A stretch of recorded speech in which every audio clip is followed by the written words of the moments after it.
কিন্তু দুর্ভাগ্যজনক হলে সত্য, সে এই চাইল্ড অ্যান্ড ওল্ড কেয়ার যে আশ্রমে কোনো ডাক্তারও রাখে নাই, এবং নিজে সে ব্লেড দিয়ে ছুরি দিয়ে সে নিজে সেখানে এই অপারেশনটা করতেন। প্রয়োজনে নিজেই হাত পা কেটে ফেলতেন এবং তাদের যে রক্ত বের হতো এবং এই কাটাচাড়া কষ্ট পেল, রোগীরা কষ্ট পেত, কিন্তু আর্তনাদ করলেও মাদকাসক্ত মিল্টন পৈশাচিক আনন্দ ভোগ করতেন। ব্লেড এবং ছুরি দিয়ে কাটাছাড়ার কারণ অধিক রক্তকরণ ও মিল্টনের আসলে প্রাণান্ত হৃদয়কে নাড়া দিত না, এবং অনেকে এরকমভাবে মারাও গিয়েছেন। ঠিক দুদিন আগে যে কথাটি বলেছিলাম ডিবি হারুনকে, যে পরীক্ষা করতে হবে যে তার চিকিৎসাকালীন, তথাকথিত চিকিৎসাকালীন সময়ে কোনো রোগী অতিরিক্ত রক্তক্ষরণে মারা গেছে কিনা, সেই ভিডিও নিশ্চয়ই আপনারা দেখেছেন। এবং আমি বলেছিলাম সেটা যদি হয়ে থাকে তাহলে হোমিসাইড এবং মার্ডারের কেস তার বিরুদ্ধে দিতে হবে। ডিবি হারুনকে বলছি, মিল্টন সমাদ্দারকে 3 দিনের রিমান্ডে নিয়েছেন।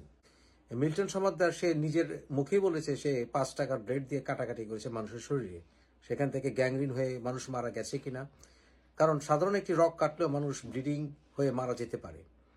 তাই এই বিষয়গুলো দেখে মিল্টন সমাদ্দার কি খুনের পেছনে দায়ী কিনা বা মানুষের হত্যাকাণ্ডের পেছনে দায়ী কিনা সেটাও দেখা দরকার, এবং মানুষকে মৃত্যুর মুখে সে ঠেলে দিয়েছে কিনা সেটাও দেখা দরকার। এসব কিছু মিলে বাংলাদেশ পেনাল কোডের 299 এবং 300 ধারায় তার বিরুদ্ধে হোমিসাইড অথবা মার্ডার, খুনের মামলা দেওয়া যায় কিনা সেটা খতিয়ে দেখুন। তবে আমি যা এখন পর্যন্ত বুঝতে পারছি, আমার মনে হয় তার বিরুদ্ধে হোমিসাইড বা মার্ডারের মামলা রুজু করা যায় খুব সহজেই, এবং সেই ব্যাপারে আপনাদের কাজ করা উচিত। এই বিষয়টিকে অবজ্ঞা করবেন না।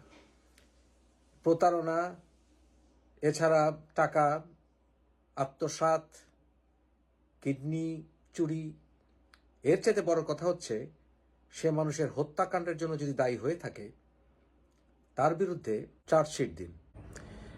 বাংলাদেশ পেনাল কোডের 299 এবং 300 ধারাতে এই লোকের বিরুদ্ধে হত্যা মামলা হয়, একেবারে ক্লিয়ার।